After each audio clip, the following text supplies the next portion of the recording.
नमस्कार दोस्तों, बात करते हैं उत्तर प्रदेश की। उत्तर प्रदेश में योगी सरकार ने एक पावरफुल आईएएस अफसर को सस्पेंड कर दिया और आरोप लगा करप्शन का, यानी भ्रष्टाचार का। कौन है ये आईएएस अफसर, बताता हूं। अभिषेक प्रकाश इनका नाम है। योगी सरकार ने सस्पेंड किया है। क्यों सस्पेंड किया है? ये 2006 के आईएएस अफसर हैं, बिहार में जन्मे हैं, 1982 में जन्मे हैं। वर्तमान में क्या थे, इनके पास पोस्टिंग क्या थी वो बताता हूं। सचिव थे ये उत्तर प्रदेश सरकार के, यानी सेक्रेटरी थे आईडीसी विभाग के, और सीईओ थे इन्वेस्ट यूपी के। आप सोचिए कितना बड़ा जिम्मा था। इन पर आरोप लगा है कि इन्होंने 5% कमीशन लिया, मांगा, भ्रष्टाचार। बहुत संगीन इल्जाम। और योगी सरकार ने हंटर चला दिया। देखिए, और सेक्रेटरीट जैसे आपको इंपॉर्टेंट जगह बिठाया गया है, और इन्वेस्ट यूपी मतलब आप समझ लीजिए मेजर रोल है, सबसे पावरफुल वो रोल दिया गया है आपको, उसका सीईओ बनाया गया आपको। मतलब आप ही उसके ऑपरेटिंग ऑफिसर है सब, हर चीज़ के लिए। तो मतलब जो भी इन्वेस्टर आएगा, चीफ एग्जीक्यूटिव ऑफिसर जो भी आएगा इन्वेस्टर, वो सबसे पहले आपसे मिलेगा, वो आपसे प्लान शेयर करेगा कि हम सर यहाँ एक प्लांट लगाना चाहते हैं। तो इसी दौड़ में बहुत सारे इन्वेस्टर आ रहे थे। तो उस समय एक इन्वेस्टर आया जिसका नाम था cell solar P6 private limited. ये कंपनी सोलार पैनल्स लगाती है और ऊर्जा बना के, एनर्जी बना के गवर्नमेंट को बेचती है।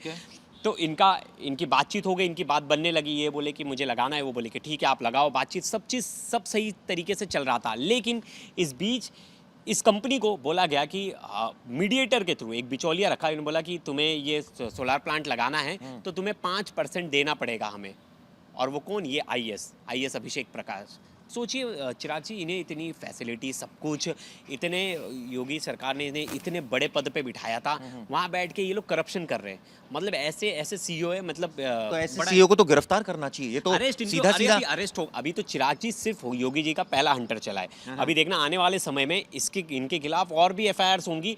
मुझे लगता है और इन्वेस्टर सामने आएंगे, क्योंकि ये खेल बहुत दिनों से चल रहा था। ऐसा कंप्लेंट आ रही थी कि इनकी कंप्लेंट की गई थी। ये जो कंपनी है सोलार प्राइवेट लिमिटेड, इन्होंने खुद कंप्लेंट किया कि हमसे 5% का कमीशन मांगा जा रहा है, और बीच में बिचौलियों को रख के। पुलिस को भी कंप्लेंट की गई है। ये भी कहा कि वहां काम नहीं हो रहा है बिना बिचौलियों के, ये डायरेक्ट बात नहीं करते। तो ये तो बहुत बार ऐसा आरोप लगता है कि जो सीईओस होते हैं, जो भी मतलब बड़े अथॉरिटीज़ में होते हैं, वहाँ आप डायरेक्ट, आपकी एंट्री नहीं हो सकती, वहाँ आपको बिचौलियों का सहारा है। और ये इन्वेस्ट यूपी, लोग, सरकार ने मुद्दा लाया क्यों था, इन्वेस्ट यूपी बना क्यों था? इन्वेस्ट यूपी का मेन रीज़न था कि यहाँ के लोगों को रोज़गार मिले ना। चिराग जी, अगर यहाँ फैक्ट्री आएगी, यहाँ लोग काम करेंगे, तो उस शहर में वहाँ के लोगों को रोज़गार मिलेगा।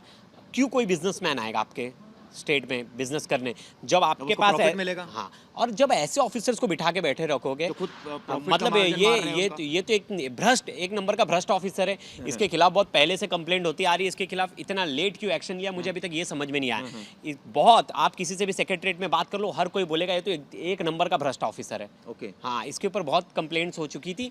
और इनकी कुंडली बताता हूं मैं आपको। दरअसल सोलर इंडस्ट्री लगाने के लिए एक उद्यमी ने इन्वेस्ट यूपी में आवेदन किया था, मगर आरोप है कि बिचौलियों ने उद्यमी से कमीशन मांग लिया। आप सोचिए। इसके बाद उद्यमी ने मामले की शिकायत पुलिस से की। इस मामले में बड़ा एक्शन लिया, सस्पेंड तो कर दिया सीईओ को, और पुलिस ने, आप सोचिए, वसूलीबाज जो था उसको अरेस्ट कर लिया। तो आईएएस को कब करेंगे अरेस्ट? अब करेंगे चिराग जी, अब उनके खिलाफ भी निकलेगा। अब इन्वेस्टिगेशन में, जांच में उनका नाम सामने आएगा तो मुझे लगता है उन्हें भी अरेस्ट कर लिया जाएगा। कि अभी इससे पहले देखो एक्स सीईओ थे, नोएडा के एक एक्स सीईओ थे, उनको अरेस्ट किया गया। फिर बहुत सारे, ये पता है आपको, ये बड़ा इंपॉर्टेंट पद ले चुके हैं। ये डीएम रह चुके हैं, लखनऊ, लखीमपुर, अलीगढ़ और हमीरपुर डिस्ट्रिक्ट से, सब डिस्ट्रिक्ट्स के डीएम रह चुके हैं। मतलब आपको अच्छी पोस्ट दी गई। आपको एक तरह से बिजनेसमैन को पकड़ के लाना था कि आप हमारे स्टेट में आइए, फैक्ट्री लगाइए, हमारे लोगों को रोजगार दीजिए। आपको इसलिए बिठाया था योगी आदित्यनाथ ने। लेकिन आपने क्या किया? आप बैठे हो, आप उस प्लेस पे बैठ के उसको मक्खन दलाली खा रहे हो, दलाली कर रहे हो, सिर्फ दलाली कर रहे हो। 5%, 6% आपको बताता हूं, शिकायतकर्ता ने जो आरोप लगाए वो आरोप क्या है। आईएएस अभिषेक ने उनसे निकांत जैन से मिलने को कहा, कोई निकांत जैन जो बिचौलिया था, और स्पष्ट कर दिया कि यदि जैन सहमति देंगे तभी संस्तुति होगी। ये देखिए, बिचौलिया तय करेगा कि भैया इनको आगे। और ये तो सिर्फ एक आदमी है जो खुलकर सामने आया। बाकी बिजनेसमैन के पास पैसा होता है, बोलते ठीक है यार 5% ना दे के हटो, 10% है ना दे के हटो, अपना काम होने से मतलब है, अपनी फैक्ट्री लगने से मतलब है।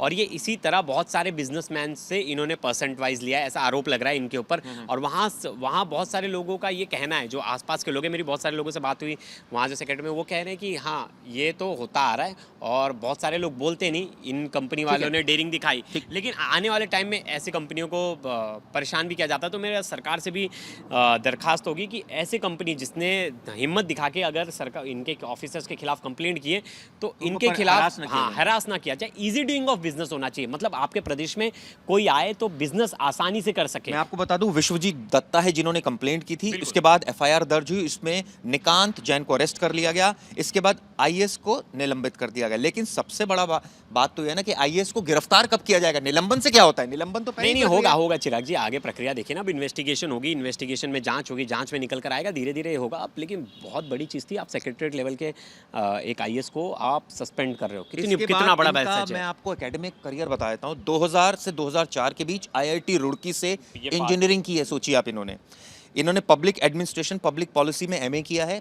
अभिषेक लखीमपुर गिली, जैसा प्रवेश बता रहे थे, अलीगढ़ हमीरपुर जिलों के डीएम रह चुके हैं। मतलब ये तो काफ़ी पढ़ाई तो बहुत अच्छी करी है इन्होंने। पढ़ाई बहुत अच्छी की है, तो पढ़ाई का उस हिसाब से उपयोग भी कर रहे थे। देखिए ब्लैक मनी कमाने के लिए 5% पढ़ाई की थी। इसीलिए लग तो रहा है ना, क्योंकि इनको देश की सेवा थोड़ी ना करनी थी, इनको आईएएस बन के लोगों की सेवा थोड़ी ना करनी थी। इतना पैसा कमाना है इन्होंने, इतना सरकार सुविधाएं देती है आईएएस अफसर को, इतना घर मिलता है, सारी सुविधाएं मिलती है, और पैसा कमाना है, पीछे एकदम पागल हुए पड़े हैं। और मैं कुछ आईएएस को मिलता हूँ चिराग जी, आप मानेंगे नहीं, इतने ग्राउंडेड होते हैं ना। एक तरफ ये सीईओ और एक तरफ आप नोएडा के सीईओ को देख लो, ये लोग को देख लो, मतलब आप बोलोगे यार कैसे बेसिक लोग हैं, इतने बेसिक है। तो एक तरफ ये आईएएस है और एक तरफ ये आईएएस है, दोनों आईएएस को कंपेयर कर लो, जमीन आसमान का फर्क है। तो इस तरह की आपको आपकी छवि इस तरह की बनानी चाहिए कि आपके मुंह पीछे भी सब बोले कि यार कितना अच्छा ऑफिसर है ये। हाँ पता है। लेकिन आपने एक इंपॉर्टेंट बात बोली कि ऐसा ना हो ना कंपनी को परेशान किया जाए। हाँ नहीं, वो लॉबी तो होती है ना आईएएस की। हाँ होती है, लेकिन कोई नहीं, कोई आईएएस इतना बड़ा तो वो नहीं लेगा। अब सरकार की जिम्मेदारी होती है ना, और मुझे लगता है एक कंपनी ने आके सामने से आके इस बात को रखा है, तो अब मुझे लगता है बाकी बहुत सारी कंपनीज निकल कर आएंगी जो बताएंगी कि भाई हमारे साथ भी ऐसा गलत हुआ है सर, आप देख लो। और चिराग जी बहुत लोग कंप्लेंट करते हैं, और जो इनको ज़्यादा परेशानी होती है वो कंप्लेंट कर देते हैं, और इसी कंप्लेंट के बाद ही ये एक्शंस लिया जाता है। लेकिन बहुत बड़ी कार्रवाई की है योगी सरकार ने, जिसमें एक आईएएस जो कि आप सोचिए सीईओ था इन्वेस्ट यूपी का, उसको ही सस्पेंड कर दिया। साफ आरोप लगा भ्रष्टाचार का। भ्रष्टाचार भी कोई छोटा मोटा नहीं, 5% कमीशन। कितना बड़ा प्लांट लगना था, फैक्ट्री को मंजूरी मिलनी थी, उसके एवज में पैसे मांगे जा रहे थे। लेकिन सबसे बड़ा सवाल क्राइम तक पूछ रहा है, इस आरोपी को कब गिरफ्तार किया जाएगा? क्या सिर्फ सस्पेंशन ही काफी है? आप लोगों के क्या कमेंट्स हैं, जरूर देखिएगा। गर्मियों की छुट्टी होने वाली थी, मेरे पापा आने वाले थे, तो हम लोग सभी खुश थे। तो मैं एक बेड पे चढ़ के डांस कर रहा था, लेकिन वो पहले ही आ गए। फ्रीज। तो मैं उस समय तो कंटिन्यू नहीं कर सकता था ना, तो फ्रीज फ्रेम टाइप का हो गया। कसम पैदा कर